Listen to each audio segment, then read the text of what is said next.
আয়ো আমাৰ এই ডাঙৰ ল'ৰাটোলে সেই ছোৱালী এজনী বিয়া পাতি দিলোঁ, চহৰীয়া ছোৱালী। এতিয়া আমাৰ গাঁৱৰ বোৱাৰী হ'লগে, একো কাম কৰিব নাজানে। মই কৈছোঁ নহয়, কালি ভাতখিনি বনাবলৈ দিলোঁ, যিহে কৰিলে। আজি আকৌ মই ভাত বনাই আহিছোঁ, এতিয়া দালিখিনিকে তাইক বনাবলৈ ক'ব লাগিব। বোৱাৰী এইফালে আহাচোন। বোৱাৰী, কালি তোমাক ভাত বনাবলৈ দিলোঁ, তুমি নোৱাৰিলা। আজি মই ভাতখিনি বনালোঁ, তুমি দালিখিনিকে বনোৱা, গৈ যোৱা। ঠিক আছে মা, গৈছোঁ। দালি আকৌ কেনেকে বনাম? প্ৰথমতে দালি এমুঠি দি লওঁ, তাৰপিছত পানীখিনি দি দিম। দালি এমুঠিত এডেক পানী লাগি থাকে, তাতে এবাটি হালধি, এবাটি তেল দি দিম। অ'কে, হৈ যাব। মা, ভাতখিনি কেনেকুৱা হৈছে খাবলৈ? বোৱাৰী, তুমি এইবোৰ কি ভাত বনালা? তুমি কেনেকৈ দালিখিনি বনালা বাৰু? ভাতখিনি বাৰু ময়ে বনালোঁ।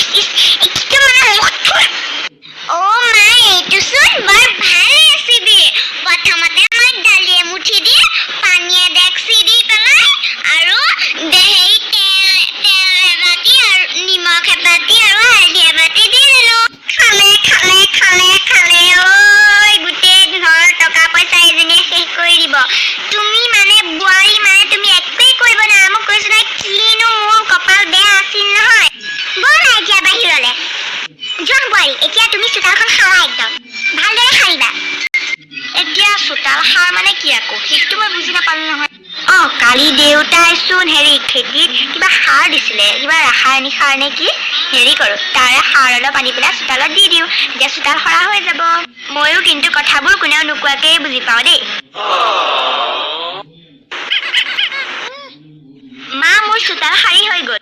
বোৱাৰী, তুমিচোন বাঢ়নিয়ে লোৱা নাই, আকৌ কেনেদৰে চোতাল সাৰিলা?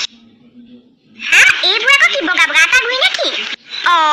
এইবোৰ দেখোন বগা সাৰেচোন। খেতিত দিবলৈ আনি থোৱা সাৰবোৰ কোনে ইয়াত পেলালে? মা, খং নকৰিবচোন। আপুনি সেই চোতাল সাৰা বুলি ক'লে মই বুজিয়েই নাপালোঁ। সেইটো কাৰণে মই ভাবিলোঁ যে দেউতাই খেতিত দিবলৈ আনি থোৱা সাৰবিলাকে আপুনি দিবলৈ কৈছে। সেইটো কাৰণে মই চোতালত সাৰি দিলোঁ আকৌ। তেতিয়া মানে সাৰা বুলি মানে মই ভাবিছিলোঁ, মানে এনেই চোতাল সাৰাটোনো কি? মৰিলোঁ। বোৱাৰী, তুমি যদি নাজানা, মোক সুধি ল'ব লাগিছিলে। এই চোতালখনত যে গোটেই জেং জাবৰ পৰি আছে, সেইবিলাক মই বাঢ়নিয়ে সাৰি পেলাই দিবলৈহে কৈছোঁ। তুমি এইবোৰ কি সাৰবোৰ নষ্ট কৰিলা? ইমান মূৰ্খনে তুমি। মা, মই একচুৱেলি বুজিয়ে নাপালোঁ। এই আপুনি ঝাৰু দিয়া বুলি ক'ব লাগিছিল। হ'ব দিয়ক, মই এইবোৰ সাৰবোৰ আকৌ মই ঝাৰু দি দিম।